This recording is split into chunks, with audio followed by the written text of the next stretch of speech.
Thinking about leaving your stovetop unattended? Think again.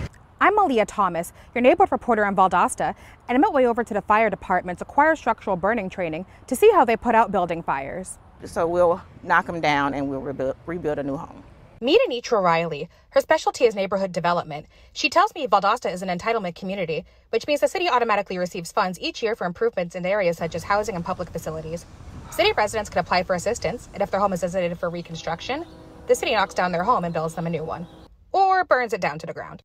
We collaborate with the fire department so that their recruits can have fire training, and it also saves the city some money on their budget. The Valdosta Fire Department conducts fire symposiums and acquires structural burning training to give firefighters practice on strategy and tactics in a realistic setting.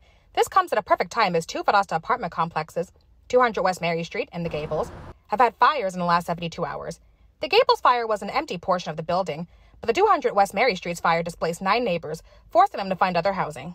One West Mary neighbor who didn't want to be on camera tells me that the fire was so bad she could hear animals screaming from the other building. Valdosta Fire Chief Brian Boutwell explains the origins. One caused by unattended cooking and the other one is still under investigation at this point.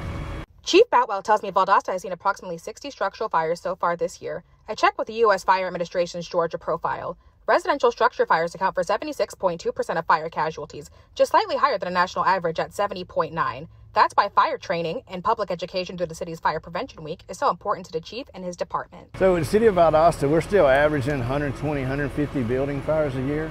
I can tell you the majority of those are accidental fires. While neighbors at West Mary are still displaced, there's one silver lining for the fire department this week: a citizen getting a new house.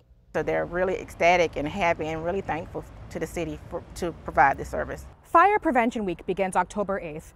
I'm Malia Thomas, your neighborhood reporter in Valdosta, ABC 27.